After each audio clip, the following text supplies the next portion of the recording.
Good morning guys, welcome back to my YouTube channel education minister.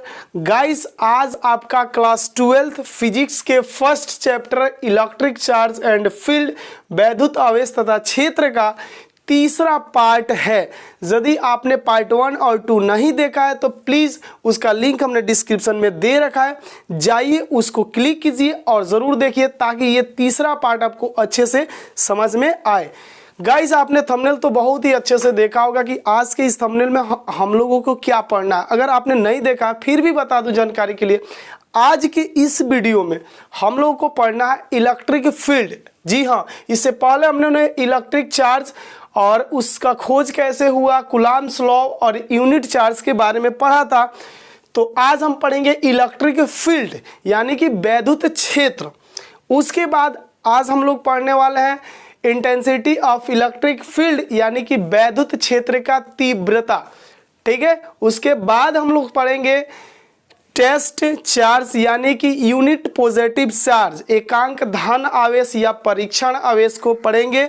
उसके बाद हम पढ़ेंगे इलेक्ट्रिक लाइंस एंड फोर्सेस, वैद्युत बल रेखाएं।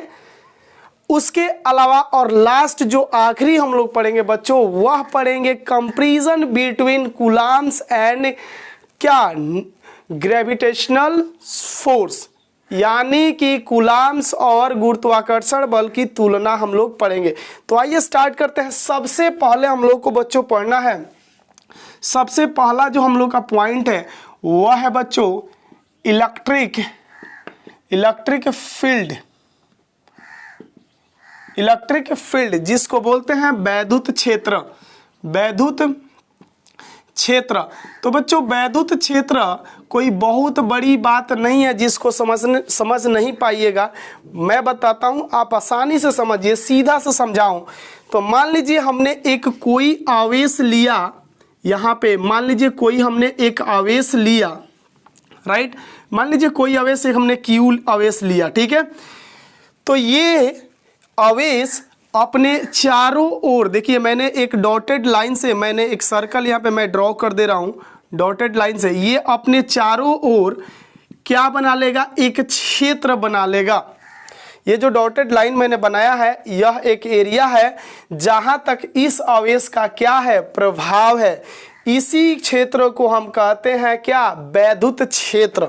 अब इन शॉर्ट सीधी शब्द में कहा जाए तो आप लोग बिजली के खंभे के पास जब भी जाते होंगे तो उस पे एक बोर्ड ऐसा ड्रॉ किया होगा मतलब बोर्ड होगा, उस बोर्ड पे लिखा होगा डेंजर। इसका क्या अर्थ है कि यानी कि जो बिजली का वायर है वह वहाँ तक, जहाँ तक ये बोर्ड है वहाँ तक अपना एरिया बना लिया है, जहाँ तक उसकी प्रभाव है उसके अंदर, उस एरिया के अंदर आप जाओगे तो हो सकता है आपको इलेक्ट्रिक शॉक लग सकता है, राइट बच्चों। तो उसी तरह से हम कह सकते हैं किसी आवेश का, इसको परिभाषित कैसे करेंगे, कह सकते हैं किसी आवेश का चारों ओर का वह क्षेत्र जहां तक उसका प्रभाव होता है उसी को बोलते हैं क्या, वैद्युत क्षेत्र। आइए इसको एक और तरीके से समझते हैं। जैसे मान लीजिए यह इलेक्ट्रिक फील्ड है, अगर हमको समझना है तो इसको जानना है तो हम क्या करेंगे, इसके एरिया में कोई अन्य आवेश हम रखेंगे। जैसे मानिए कि यहाँ पे मैंने क्यू आवेश ले लिया, एक मान लीजिए यहाँ पे प्लस का क्यू आवेश हमने ले लिया। तो ध्यान से समझिए कि यह जो अपना क्षेत्र बनाया है उसमें हमने एक आवेश रखा, तो ये आवेश यानी कि प्लस का ये क्यू आवेश इस माइनस का क्यू आवेश को अपने तरफ किसी फोर्स के द्वारा खींचेगा। तो यानी कि यहाँ तक इसका प्रभाव था, इसलिए ये इसको क्या कर रहा था, आकर्षित कर रहा था, राइट। उसी तरह से इस पे देखा जाएगा तो ये क्या करेगा, इसका फील्ड, मान लीजिए ये फील्ड के अंतर्गत तो ही रखा गया ना, तो ये आवेश यानी कि प्लस का क्यू आवेश इस प्लस के क्यू आवेश को किसी फोर्स द्वारा बाहर करने की चेष्टा करेगा। इट मीन्स कह सकते हैं वैद्युत आवेश यानी वैद्युत क्षेत्र का परिभाषा होगा किसी आवेश का वह क्षेत्र जहां तक उसका क्या होता है, प्रभाव होता है, उसको कहते हैं वैद्युत क्षेत्र। अब आइए मोस्ट इंपोर्टेंट एक और पॉइंट हम लोग जानेंगे। इससे पहले मैं इस फिगर को थोड़ा इधर नोट करा दे रहा हूं क्योंकि मुझे इधर आवश्यकता पड़ेगी।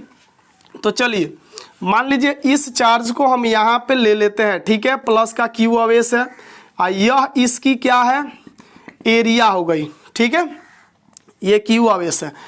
अब देखिए, अब हमको दूसरा जो मस्ट पॉइंट है उसको आइए समझते हैं, इंटेंसिटी ऑफ इलेक्ट्रिक फील्ड, ये पॉइंट है, क्या कहेंगे, इंटेंसिटी ऑफ इलेक्ट्रिक फील्ड, यानी इसी को बोलते हैं वैद्युत क्षेत्र की तीव्रता। इसको क्या बोलते हैं, वैद्युत क्षेत्र की तीव्रता, राइट। अब देखिए इस पॉइंट को समझने के लिए हमें कुछ एक छोटा सा कंसेप्ट समझना पड़ेगा। वह कंसेप्ट मैंने प्रीवियस लेक्चर में बनाया है, अगर आपने नहीं देखा है तो उसका लिंक डिस्क्रिप्शन में है, जाकर देखिए जरूर। देखिए इसको समझने से पहले एक छोटा सा कंसेप्ट क्या है, यूनिट पॉजिटिव चार्ज, इसको बोलते हैं एकांक धन आवेश। और दूसरी जो पॉइंट है बच्चों वह है आपका क्या, टेस्ट चार्ज, जिसको बोलते हैं, मतलब दूसरी पॉइंट नहीं है, वही चीज है, टेस्ट चार्ज, इसको बोलते हैं परीक्षण आवेश, ठीक है बच्चों। अब देखिए इस एकांक धन आवेश को ही हम परीक्षण आवेश कहते हैं। अब सबसे पहले एकांक धन आवेश होता क्या है, तो नाम से पता कीजिए, यहाँ पे देखिए नाम से पता चल रहा है एकांक, यानी कि आवेश का मान जो है वह एक होना चाहिए, वो भी कौन सा, धन में एक होना चाहिए, उसी को कहेंगे एकांक आवेश। अर्थात कि Q इक्वल्स टू प्लस का 1 होगा, उसी को कहते हैं एकांक धन आवेश, ठीक है। अब ये चीज आप लोग जान गए। अब ये जो हम कंसेप्ट आपको बताने जा रहा हूं, वैद्युत क्षेत्र की तीव्रता, इस चैप्टर में इसका बहुत इस्तेमाल होने वाला है। अगर ये कंसेप्ट आप अगर क्लियर नहीं कर पाए तो आपको ये पूरी चैप्टर बिल्कुल ही समझ में नहीं आने वाला है। इसलिए इस बात पे मैं जोर दे रहा हूं कि आप पूरी कंसेप्ट को अच्छे से समझिए, ठीक है। अब देखिए हम क्या करते हैं, जरा गौर कीजिएगा, इस एकांक धन आवेश को हम इस आवेश के फील्ड में रख देते हैं। मान लीजिए हमने यहाँ पे Q इक्वल्स टू प्लस का 1 रख दिया, ठीक है, ये किस में रख दिया, तो वैद्युत क्षेत्र में हमने रख दिया। ध्यान से समझिए मैंने क्या किया कि एकांक धन आवेश को हमने वैद्युत क्षेत्र के अंतर्गत रख दिया, किसी आवेश क्षेत्र के अंतर्गत रखा, तो ये आवेश, इस आवेश पर कोई फोर्स लगाएगा, राइट ना बच्चों, इस पे कोई ना कोई फोर्स लगेगा। फोर्स का अर्थ होता है बल, ये बात आप अच्छे से जानते हैं प्रीवियस वीडियो में। तो जो फोर्स लगेगा उसी को कहते हैं वैद्युत क्षेत्र का तीव्रता। एक और सरल तरीका से मैं बता दूं कि हम कह सकते हैं किसी आवेश द्वारा एकांक धन आवेश पर है, एकांक धन आवेश है, किसी आवेश द्वारा एकांक धन आवेश पर लगने वाला बल को हम क्या कहते हैं, वैद्युत क्षेत्र का तीव्रता, राइट। या इस तरह से कह सकते हैं कि वैद्युत क्षेत्र में रखा एकांक धन आवेश, ये है एकांक धन आवेश, वैद्युत क्षेत्र में रखा एकांक धन आवेश जितना फोर्स का अनुभव करता है उसी को बोलते हैं क्या, वैद्युत क्षेत्र का तीव्रता। अब तीव्रता का अर्थ ही होता है बल, मैं पहले ही बता दे रहा हूं, अब समझिएगा यह किस तरह का बल है, जरा आइए समझते हैं।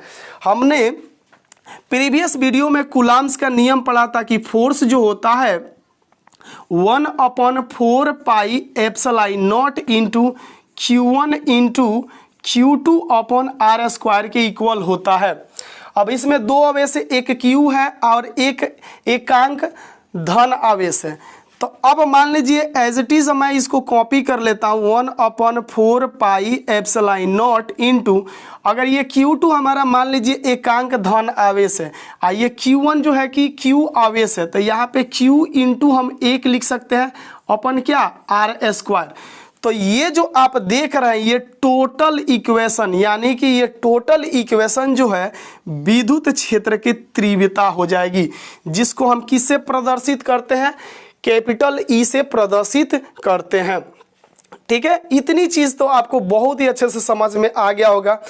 अब देखिए हम इसमें थोड़ा सा और जो है कि क्या करते हैं, चेंजेस करते हैं। बोथ साइड हम क्या करते हैं, क्यू नॉट से मल्टीप्लाई करते हैं। लिखेंगे मल्टीप्लाई, चूंकि मल्टीप्लाई बोथ साइड बाय क्या, क्यू नॉट। हम क्यू नॉट से क्या कर देते हैं, दोनों तरफ मल्टीप्लाई करते हैं। तो अब देखते हैं क्या इक्वेशन में चेंजेस होगा। तो यहाँ पे हो जाएगा बच्चों Q not into E equals to, ध्यान से समझिए, equals to 1/4 pi epsilon not into, ये देखिए क्यू रहेगा इंटू क्या हो जाएगा, क्यू नॉट अपॉन क्या, आर स्क्वायर। वापस से ये बल बन गया, वापस से देखिए बल बन गया, यानी कि हम कह सकते हैं जहां Q not into E equals to होता है एफ, यानी कि जो फोर्स होता है क्या, वैद्युत क्षेत्र के आवेश गुणित तीव्रता होता है। ध्यान से समझिएगा, जो फोर्स होता है आवेश, ये आवेश गुणित क्या होता है, तीव्रता होता है। आगे हमें तीव्रता निकालना है, तो तीव्रता इक्वल्स टू ये मल्टीप्लाई में उधर जाकर डिवाइड करेगा तो फोर्स अपॉन क्या हो जाएगा, क्यू नॉट, ये आपका दूसरा मिल गया। अब देखिए एक चीज हमने ये आपको परिभाषा बताया था कि वैद्युत क्षेत्र में रखा एकांक धनावेश जितना बल का अनुभव करता है उसको हम क्या कहते हैं, वैद्युत क्षेत्र का तीव्रता। अब देखिए यदि हम क्यू नॉट को मान लेते हैं क्या है, 1 है, क्यू नॉट हमारा कितना है, 1 है। तो यदि मान लीजिए हम क्यू नॉट यहाँ पे 1 रखेंगे तो क्या होगा, वैद्युत क्षेत्र का तीव्रता इक्वल्स टू हो जाएगा फोर्स, यहाँ पे 1 रखेंगे तो फोर्स। पहले भी हमने बताया था कि वैद्युत क्षेत्र की तीव्रता भी एक तरह का क्या है, बल है। लेकिन यह किस तरह का बल है, मैं बता दूं कि वैद्युत क्षेत्र में रखा एकांक धन आवेश पर, एकांक धन आवेश, वैद्युत क्षेत्र में रखा एकांक धन आवेश जितना बल का अनुभव करता है उसी को कहते हैं क्या, वैद्युत क्षेत्र का तीव्रता। तो चलिए नेक्स्ट कॉन्सेप्ट हम लोग को पढ़ना है इलेक्ट्रिक लाइंस एंड फोर्सेस। तो वीडियो को पॉज कीजिए और शुरू से लास्ट तक नोट कीजिए।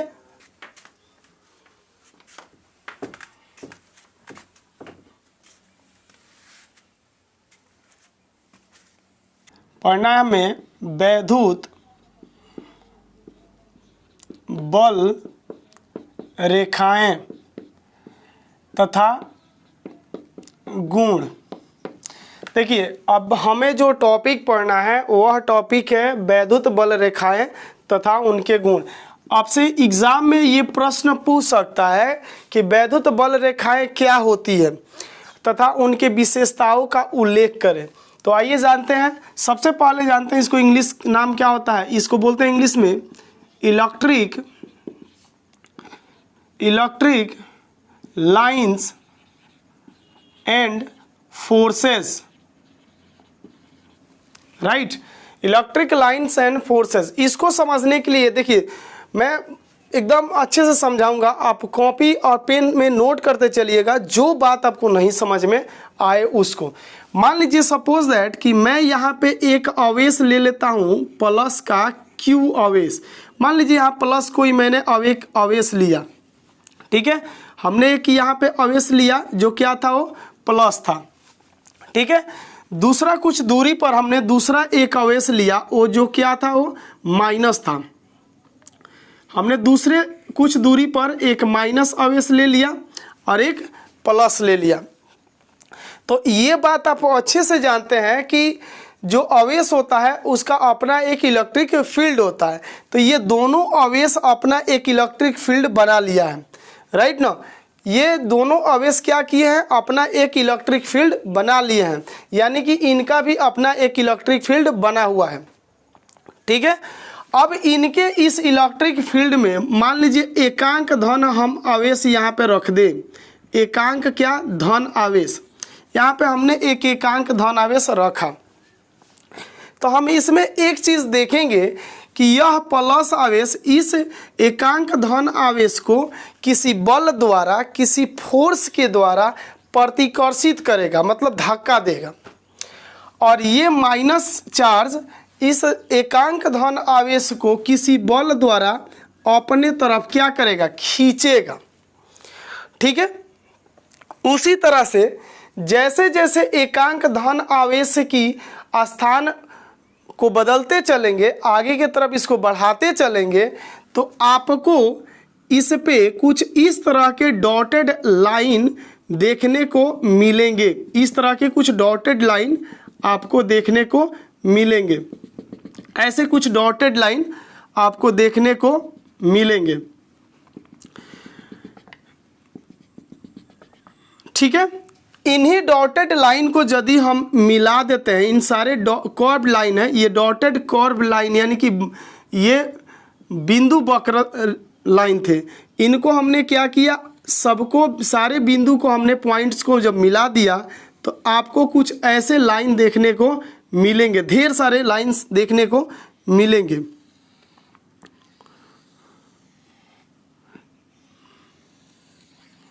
ऐसे हमने मिला दिया तो ये ढेर सारे ऐसे लाइन मिलेगा, मैंने इसे कम ही बनाया है। तो इन्हीं लाइंस को हम क्या कहते हैं, वैद्युत बल रेखाएं कहते हैं। ये दिमाग में आपको फिट कर लेना है कि वैद्युत बल रेखाएं क्या होती है। जब दो बिंदु आवेशों के मध्य जब दो बिंदु आवेश के मध्य एकांक धन आवेश रखा जाता है, जैसे जैसे उसकी अवस्था बदली जाती है तो वह एक कर्व डॉटेड लाइन बनाता है, कर्व्ड डॉटेड लाइन बनाता है। तो उस कर्व डॉटेड लाइन को जब मिलाया जाता है तो एक कर्व लाइन प्राप्त होता है, यानी कि वक्र रेखा प्राप्त होती है। तो उसी लाइन को हम क्या कहते हैं, वैद्युत बल रेखाएं कहते हैं। यहाँ पे हमने क्या रखा था, Q इक्वल्स टू प्लस का 1 चार्ज लिया था, ये आपको दिमाग में रखना है। अब देखिए इसको कैसे डिफाइन करें, यानी कि इसको परिभाषित कैसे करें, आइए उसको जानते हैं। तो हम कह सकते हैं किसी विद्युत क्षेत्र, ये जानते हैं ना कि प्लस और माइनस ये क्या बना लिया है, विद्युत क्षेत्र बना लिया है। तो किसी विद्युत क्षेत्र में रखा एकांक धन आवेश जिस मार्ग से गुजरता है, जिस मार्ग से गुजरता है, तो जिस मार्ग से गुजरेगा वह डॉटेड लाइन बनाएगा। तो उस बिंदु वक्र को मिलाने से जो लाइन तैयार होती है उसी को हम क्या कहते हैं, वैद्युत बल रेखाएं कहते हैं। सीधी सी बात है। एक बार और बोल दे रहा हूं, आप अच्छे से नोट कर लीजिए इसको। क्या कह सकते हैं कि किसी विद्युत क्षेत्र के में रखा एकांक धन आवेश जिस मार्ग से गुजरता है उस बिंदु को मिलाने से जो वक्र रेखा तैयार होती है उसी को कहते हैं वैद्युत बल रेखाएं। अब आइए इनकी कुछ विशेषताओं को हम जानते हैं, यानी इसको बोलते हैं प्रॉपर्टीज, यानी कि इसी को गुण भी कह सकते हैं या विशेषता भी कहते हैं। अब देखिए इसकी पहली प्रॉपर्टी क्या है, बहुत ही सिंपल है, आपको याद रखना है कि देखिए ये जो कर्व्ड लाइन है, यानी कि ये वक्र जो रेखा है, ये कहाँ से आरंभ हुई है, तो इस बिंदु यानी धन आवेश से आरंभ हुई है, इस माइनस पे क्या हो गई है, समाप्त हो गई है। ठीक है, यहाँ धन से स्टार्ट होती है और कहाँ पे समाप्त होती है, माइनस पे। तो यह जो है कि खुला वक्र बनाती है, यानी कि खुला वक्र रेखा ये बनाती है। कौन सा, तो ये वैद्युत बल रेखाएं। वैद्युत बल रेखाएं क्या बनाती है, वैद्युत बल रेखाएं खुला वक्र बनाते हैं। जबकि ये बात आप अच्छे से जानते हैं कि मैग्नेटिक प्रॉपर्टीज़ के बारे में जब आप पढ़िएगा तो मैग्नेटिक्स के जो लाइन होते हैं वह लाइंस जो होते हैं बंद वक्र बनाते हैं, उसको आगे हमें पढ़ना है। लेकिन इलेक्ट्रिक में जो इलेक्ट्रिक्स लाइंस एंड फोर्सेस होती है वह जो होती है खुला वक्र बनाती है, यानी कि ये धन से आरंभ होकर माइनस पे क्या हुई है, समाप्त हो गई है। तो ये बंद नहीं बनाई है, खुला वक्र बनाई है। ठीक है, पहली प्रॉपर्टीज थी ये। दूसरी इसकी प्रॉपर्टीज आइए जानते हैं। देखिए ये जहाँ पे सघन होती है, कौन, ये वक्र जो रेखा दिख रहा है वैद्युत बल रेखा है, ये जो वैद्युत बल रेखाएं हैं जहाँ पे क्या होती है, सघन होती है, मतलब यहाँ से निकल रही है तो ढेर सारे यहाँ पे निकलेगी, जाहिर सी बात है। तो जहाँ पे ये सघन होती है वहाँ विद्युत क्षेत्र की तीव्रता क्या होती है, अधिक होती है। सघन, सघन, सघन का अर्थ आप लोग अच्छे से जानते हैं। सघन का अर्थ होता है मतलब घना, ज़्यादा घना हो, यानी कि जहाँ पे ज़्यादा घना होगा ये रेखाएं वहाँ पे क्या होगा, वैद्युत क्षेत्र की तीव्रता ज़्यादा होगी।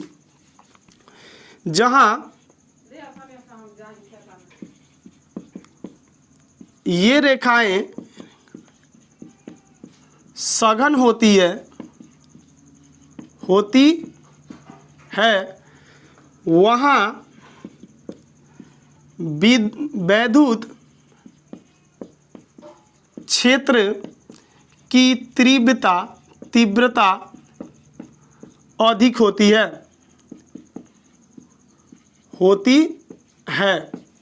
ये दूसरी पॉइंट थी, बहुत इंपॉर्टेंट पॉइंट थी कि ये रेखाएं जहाँ पे सघन होती है वहाँ पे वैद्युत क्षेत्र की तीव्रता क्या होती है, बहुत ही अधिक होती है।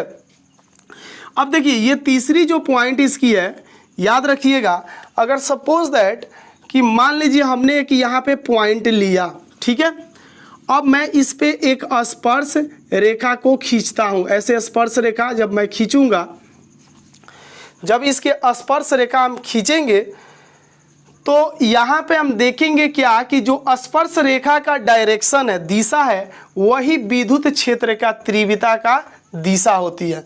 यानी कि इस तरह से कह सकते हैं जो विद्युत स्पर्श रेखा की दिशा होती है वही क्या होती है, विद्युत क्षेत्र की तीव्रता की दिशा होती है।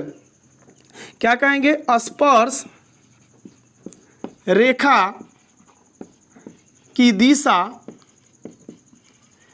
विद्युत क्षेत्र की दिशा होती है, विद्युत क्षेत्र की दिशा होती है।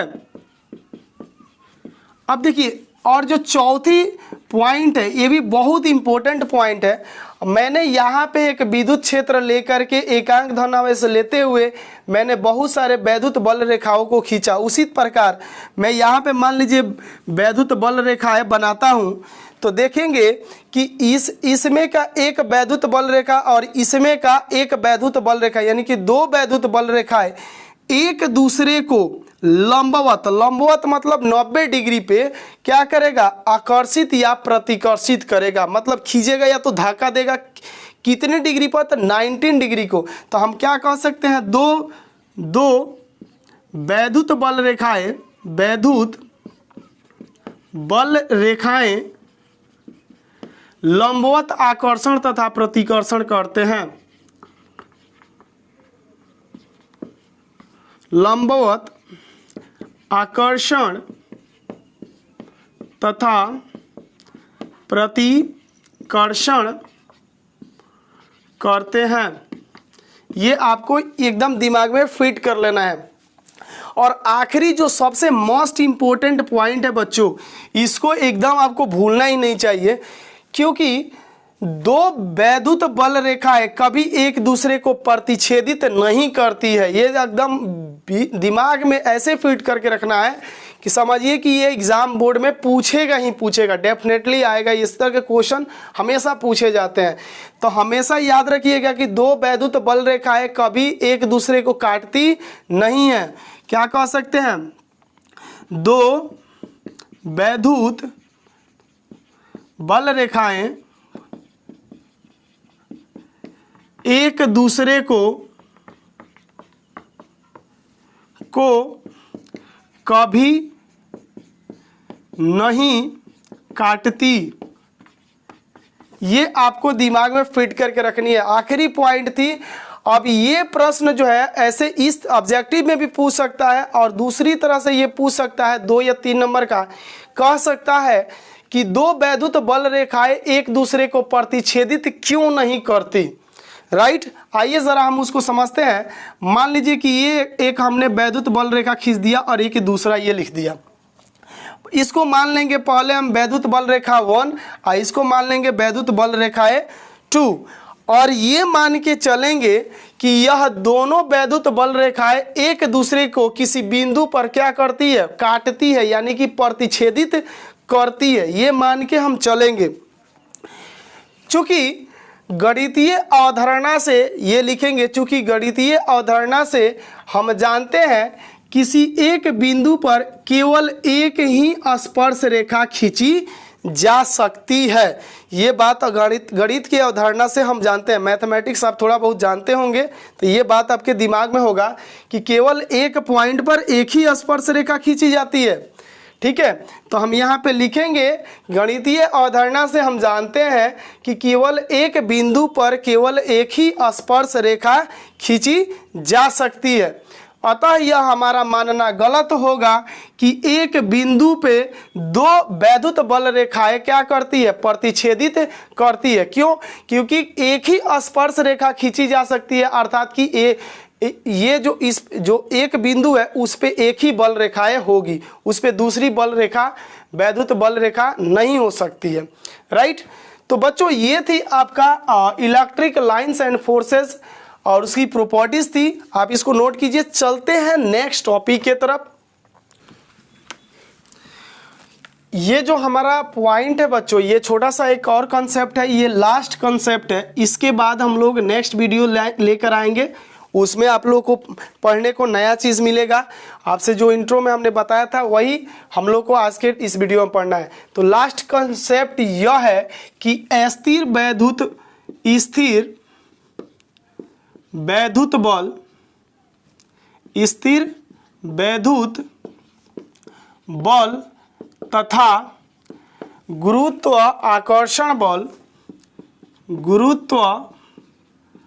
आकर्षण बल की क्या तुलना,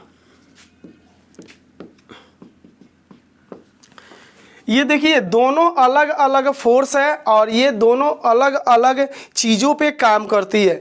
यानी कि ये फोर्स था ऑलरेडी, स्थिर वैद्युत बल का जो लॉ दिया था फोर्स का, वह दिए थे कि किसने, कूलॉम्स ने दिया था, और ये किसके द्वारा दिया गया था, न्यूटन के द्वारा दिया गया था। तो ये दोनों अलग अलग फोर्स है। अगर आपको समझना है तो कुछ छोटी सी पॉइंट आपको बहुत ज़रूरी है जानना। वह छोटी सी पॉइंट क्या है मैं इस पर लिख दे रहा हूँ ताकि आगे आपको कैलकुलेशन में मदद मिलेगी और उसको आप थोड़ा सा याद कर लीजिएगा, इसलिए कि वह याद रखिएगा तो ये तुलना करने में आपको बहुत आसान होगी। ये हो सकता है 2 या 3 नंबर का क्वेश्चन आपसे पूछे।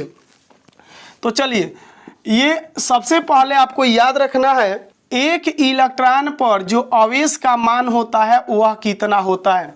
तो एक इलेक्ट्रॉन पर जो आवेश का मान होता है 1.6 × 10 के पावर माइनस कितना होता है, तो 19 कूलॉम होता है। ठीक है, और एक प्रोटॉन पर आवेश का मान भी उतना ही होता है। कितना होता है, 1.6 × 10 के पावर माइनस 19। राइट, और कुछ और मान ये आपको याद रखना है, यानी कि इलेक्ट्रॉन का मास क्या होता है। इलेक्ट्रॉन का मास कितना होता है, 9.1 इंटू कितना होता है, 10 के पावर माइनस 21 होता है। अब प्रोटॉन का जो मास होता है बच्चों वह होता है आपका 1.67 इंटू 10 के पावर माइनस 27।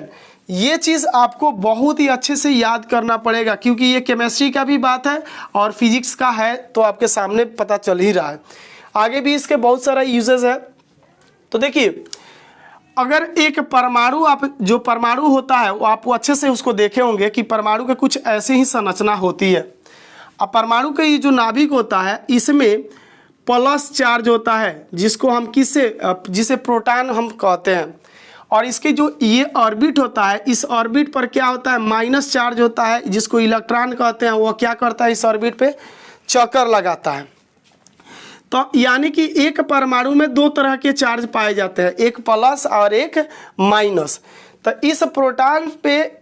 इस प्रोटॉन से इस इलेक्ट्रॉन पर एक बल लगता है, उसका रीजन होता है चार्ज के कारण बल लगता है, यानी कि उसको हम कह सकते हैं Fe, यानी कि इलेक्ट्रिसिटी के कारण लगने वाला बल।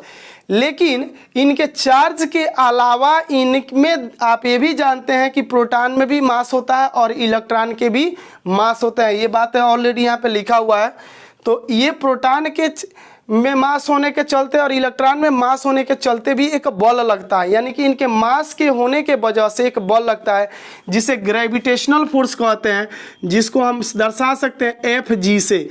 यानी कि इस एक परमाणु में दो तरह के बल काम करता है, एक इलेक्ट्रॉन के कारण बल लगता है और दूसरा ग्रेविटेशन यानी कि गुरुत्वाकर्षण के कारण यानी द्रव्यमान के कारण लगने वाला बल होता है। तो अब इनकी कंपैरिजन कैसे करेंगे, सिंपल सा है। सबसे पहले इससे हम चलते हैं, इलेक्ट्रॉन के कारण लगने वाला फोर्स या Fe इक्वल्स टू, ये कूलम्ब्स ने नियम दिया था कि 1/4 pi epsilon i not into Q1 into क्या होता है Q2/r², दैट्स इट। तो इस आवेश को हम मान लेते हैं क्या, इस आवेश को हम यदि मान ले क्या P यहाँ पे मान लेते हैं और इस आवेश को हम मान लेते हैं E। तो आप क्या कहिएगा कि एक प्रोटॉन पर आवेश के मान गुणित एक इलेक्ट्रॉन पर आवेश का मान, ये हो जाएगा। तो ये आपका हो गया स्थिर वैद्युत का फॉर्मूला, स्थिर वैद्युत बल का फॉर्मूला। अब क्या कीजिएगा, इसको Fe एज इट इज आप लिख लीजिए, यानी कि इलेक्ट्रिसिटी के चलते लगने वाला फोर्स अपन, इसका वैल्यू आप लोग पढ़ चुके हैं 9 × 10⁹ होता है न्यूटन। और इंटू आप लिख सकते हैं एक प्रोटॉन पर आवेश का मान जो होता है, एक प्रोटॉन पर आवेश का मान कितना होता है 1.6 × 10⁻19 इंटू एक इलेक्ट्रॉन पर आवेश का मान जो होता है उतना ही होता है 1.6 × 10⁻19, राइट। अपन क्या लिख सकते हैं आप, r का स्क्वायर। तो डॉट डॉट डॉट ये हो जाएगा आपका फर्स्ट इक्वेशन। फिर उसी प्रकार आप यदि ग्रेविटेशन के चलते लगने वाले फोर्स को लिखेंगे, F इसको G कहेंगे, ग्रेविटेशन के चलते लगने वाले फोर्स, तो वह हो जाएगा G का अर्थ होता है ग्रेविटेशन, गुरुत्वाकर्षण बल, gravitational force, into M1 into क्या M2 क्या r²। ऐसे कुछ फार्मूला पढ़े होंगे आप लोग। तो M1 के हम कह देते हैं MP और M2 को बोल देते हैं Me, यानी कि ये प्रोटॉन का मास हो जाएगा और ये इलेक्ट्रॉन का मास हो जाएगा, ठीक है। तो आगे जब इसको सॉल्व कीजिएगा तो यहाँ पे गुरुत्वाकर्षण के चलते लगने वाला बल, ग्रेविटेशनल जो फोर्स होता है वह होता है 6.67 इंटू 10⁻11 इतना होता है। अब बताइए प्रोटॉन का मास कितना होता है, प्रोटॉन का मास होता है इंटू लिख सकते हो क्या 1.67 इंटू 10⁻27 इंटू इलेक्ट्रॉन का मास कितना होता है 9 इंटू 1 इंटू 10⁻21 अपन क्या यहाँ पे लिख सकते हैं r का स्क्वायर, डॉट डॉट डॉट ये हो जाएगा आपका सेकेंड इक्वेशन। दो इक्वेशन बन गए। यदि आप एक और काम कर दोगे इसमें कि इलेक्ट्रिसिटी के चलते लगने वाले बल में ग्रेविटेशनल के चलते लगने वाले बल से क्या कीजिएगा, डिवाइड कीजिएगा, तो F यहाँ पे हो जाएगा E अपन क्या हो जाएगा Fg, ठीक है। तो अब ये कैलकुलेशन थोड़ा सा हैवी हो जाएगा, यानी कि थोड़ा सा ये भारी हो जाएगा। तो हम सीधी सी बात कहेंगे, इसको आप थोड़ा सा हैवी है तो इसको आप थोड़ा याद कर लीजिए, ठीक है। शॉर्ट में इसको याद कर लीजिए ताकि आपको बहुत ही आसान होगा। तो ये होगा जब आप r से तो r ये कैंसिल हो जाएगा, जब इतना से इतना में डिवाइड कीजिएगा तो ये 2.29 गुणे 10 के पावर कितना हो जाएगा 39 हो जाएगा बच्चों, राइट। अब देखिए इस वैल्यू को हम निगलेक्ट कर ले, मतलब कि ना के बराबर मान लेते हैं, तो जो फोर्स है, कौन सा फोर्स, इलेक्ट्रिसिटी के चलते लगने वाला फोर्स, वह हो जाएगा फोर्स, इलेक्ट्रिसिटी के चलते लगने वाला फोर्स हो जाएगा ग्रेविटेशनल फोर्स के 10 के पावर 39 गुना। यानी कि इलेक्ट्रिसिटी फोर्स जो है वह ग्रेविटेशनल फोर्स के 10 के पावर 39 गुना हो जाएगा। कौन सा फोर्स, इलेक्ट्रिसिटी के चलते लगने वाला फोर्स। यानी कि Fe इक्वल्स टू हो जाएगा ग्रेविटेशनल फोर्स गुणित 10 के पावर 39। ये होता है आपका जो है कि कंपैरिजन बिटवीन स्थिर वैद्युत बल तथा गुरुत्वाकर्षण बल। तो बच्चों इस वीडियो में हम लोग को इतना ही पढ़ना था। बाकी अब नए जो पार्ट लेकर हम आएंगे उसमें नए नए कंसेप्ट होंगे। तो इस वीडियो में हमको इतना ही। मिलते हैं नेक्स्ट वीडियो में, तब तक के लिए मुझे दीजिए इजाज़त। जय हिंद, जय भारत। वीडियो को पॉज करके नोट करना चाहे तो नोट कर सकते हैं।